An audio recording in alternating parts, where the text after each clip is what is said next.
My name is Walter Y. Tang, and I was born in Tucson, Arizona, 1939. When I was born, I married my wife Donna, and I was the first Chinese to go on the railroad, Southern Pacific. And then Southern Pacific went into Union Pacific. And so I was a brakeman first. No, I was a wheelman. I used to cut wheels for the big wheelhouse in Tucson before I worked for PFE. And then I went from there. We were bought out from Union Pacific, and then they closed our shop down, and I went to Sacramento, California. And my dad came from China and married my mom. He was sent for, when I first met my wife Donna, her father worked as a steward for the Union Pacific or Southern Pacific Railroad, and I was the first Chinese to hire in for the railroad in Tucson. And then from there on, I opened the door for everybody to come in, all races, because it was a closed shop back in those days. And I was a wheelman. I used to take the wheels off the engines, pull them apart, put new bearings, and then cut them, recut the wheels. And so I was real good at the machine. I love machinery, so I used to tear them apart and put them back together. Going back to talking about your parents and your grandparents, do you remember anything about them, how they were?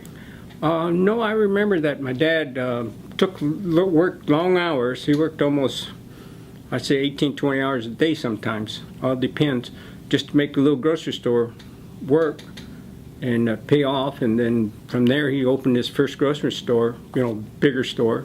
And it used to be called Joe W. Tang's Market back in the old days. And he used to have one called Market Spot and Tang's. And Tang's was located downtown Tucson on Congress and 5th, almost opposite the Tucson Hotel. It used to be Paramount Theater down there, and used to be right on the corner Congress and 5th, back in the old days. So, can you tell me what it was like when your dad opened up the grocery store, and how it was for you working there? Well, my dad had opened a grocery store. It was on Congress. No, that was my brother's. 9th and Beam, and it was called Joe W. Tang's Market. And my dad had a big family. He had quite a few brothers and sisters.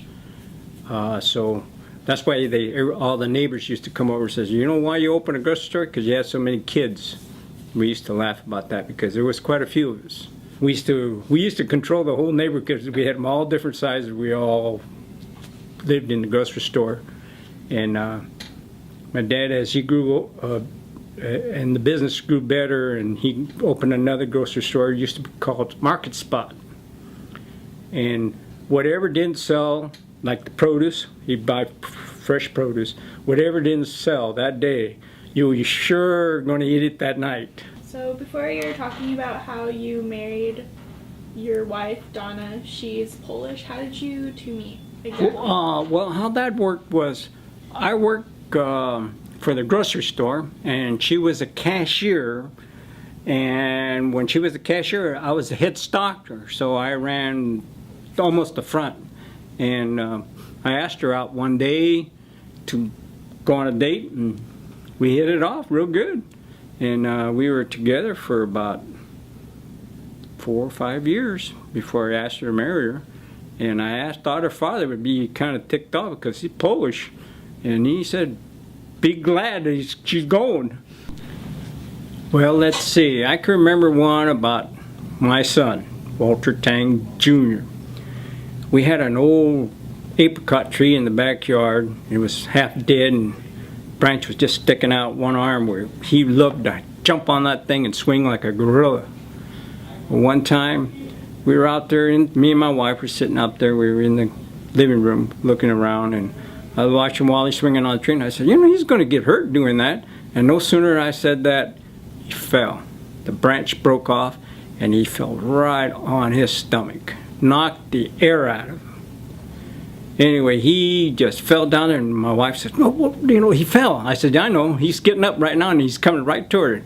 And he come running right toward the house. I opened the door, and he collapsed right in front of there, and he going, and she couldn't breathe because he knocked the air out of him. And my wife was going, "Frank, do something, do something." I said, "Okay, okay." So I went and grabbed him by the belt, and I just pulled him up and down until he started breathing. Once he started breathing, he cut his air, and then you ought to hear it. Why? He was just crying a ball. But hey, you ought to see him now. He don't cry. He makes me cry. He's pretty big. Penny, my daughter, Penny was kind of like a mom's perfect little daughter. Whatever mom wanted done, she did it. And my daughter, well, since I have a son, my daughter always wants to be like my son. So my daughter can shoot, she can camp, she'd do anything just like my son can. If my daughter can do it, my son can do it, because I don't separate them. I always keep them say, "When you can do it, you can do it." So that way they learn how to do it. And other than that, I retired from the railroad, and I come to the Chinese Center and try to help out. And I'm the handyman, because I bought a few houses here and there, and I became handyman on fixing them. So now I'm at the center, and I do all the handyman work. Every morning, me and my wife come out every Thursday, and we clean up the center to make sure everything's running right. My wife is Polish, and her father, Joe Dwornik, was a head steward. And he was the big union man there. And I asked him one day, "Gee, you know, I'm working in a grocery store, and I'm working for peanuts. You think I could get on the Union Pacific?" Or Southern Pacific at that time. And he says, "Why not?" And I said, "Well, I think it's a little prejudice here, you know. We're kind of boycotted, and now can't get on the railroad." And he says, "Well, let me check on it." So he was union steward at the time, and I got on the railroad. And from there on, it was just, boy, making good money, good hours, no more 13, 14 hours a day, Saturday, Sunday off. It was beautiful. And then our shop got bought out by Union Pacific, and they closed our shop here in Tucson. And so I said, I got to go where the railroad goes, because it pays good and the benefits good, and I want to get my 30 years or 35 years in. So I said, wherever the railroad goes, I go. And so I was sent to LA, Sacramento, Pocatello, Fresno. I was everywhere. Everywhere the railroad was, they sent me everywhere. I retired in Pocatello, Idaho. That's how far I went. In Pocatello, Idaho, they used to call me the Penguin, because it was so cold. I'd put on jacket, Levi's, anything to keep me warm, and I could hardly walk, so I just waddled. And that's what they used to call me, the Penguin, over there.